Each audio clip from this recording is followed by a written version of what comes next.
Hello everyone! Welcome back sa aking channel. So for today's video ay gagawa tayo ng isang Thai recipes. Yung una nating ingredients ay malagkit or glutinous rice.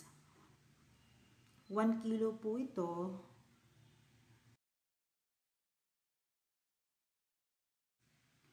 And then itatransfer natin siya sa isang bowl.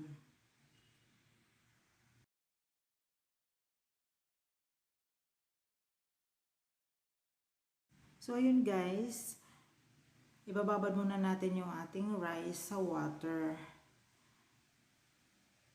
Kailangan yung tubig mas marami doon sa rice. At saka i-mix-mix lang natin siya, halu-haluin para hanggang doon sa ilalim meron siyang tubig. And then ibababad natin siya for about 1 hour. And make sure na hugasan yung bigas. Next ingredients natin ay itong coconut milk. 2 cups of coconut milk, and then lagyan natin ng 1/2 tablespoon of salt. Set aside first the coconut milk. Next ingredients natin ay itong ripe mango. I-slice natin yung ating mango kung ano yung preferred natin na pag-slice. Pwedeng cubes, pwede rin siyang strips. Para, ayong gusto ko, strips at saka yung cubes para mas maganda siya mamayang tingnan doon sa ating gagawin.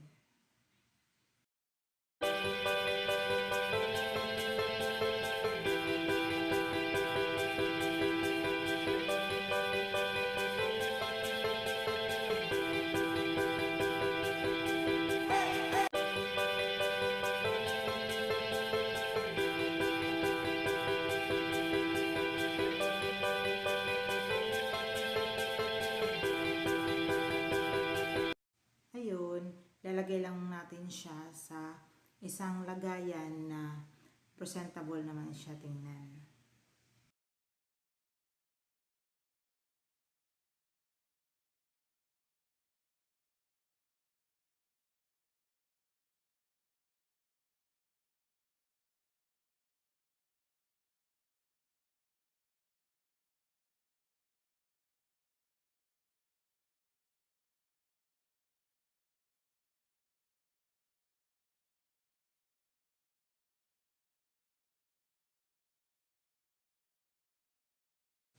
Ayan, after 1 hour, yan na yung ating nababad na rice. I-drain na natin yung water para ready to steam na yan. Yun. Ito na yung steamer. Lalagay na natin dito yung ating rice. Ganyan po yung process niyan.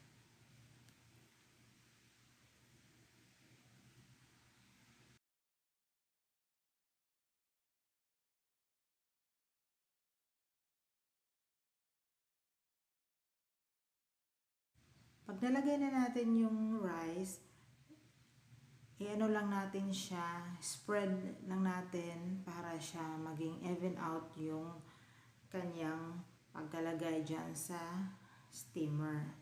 Then, i-cover lang natin siya kasi nga i-steam natin. So, ayan na siya. Pantay na yung pagkalagay ng rice. Tapos, takpan natin. After 10 to 15 minutes, yun, i-check natin. Tapos, ilalagay na natin yung ating mixture ng coconut milk at saka yung salt. Every 10 to 15 minutes, i-check natin yan siya. Tapos, lagyan natin ng ulit ng mixture. Ganyan lang siya. Paulit-ulit lang. Every 10 to 15 minutes, check ng check. Yan. Pag medyo malambot na yung rice, lagyan natin siya ng butas sa gitna para mayroon siyang air. And then, steam ulit. Ayan, last check. Ganyan na yung magiging texture ng rice. Luto na siya. Ayan, final check. Ready na siya. Prepare na natin para sa presentation. Yun. Ganyan lang. Kumuha lang kayo ng cup para doon ilagay yung rice.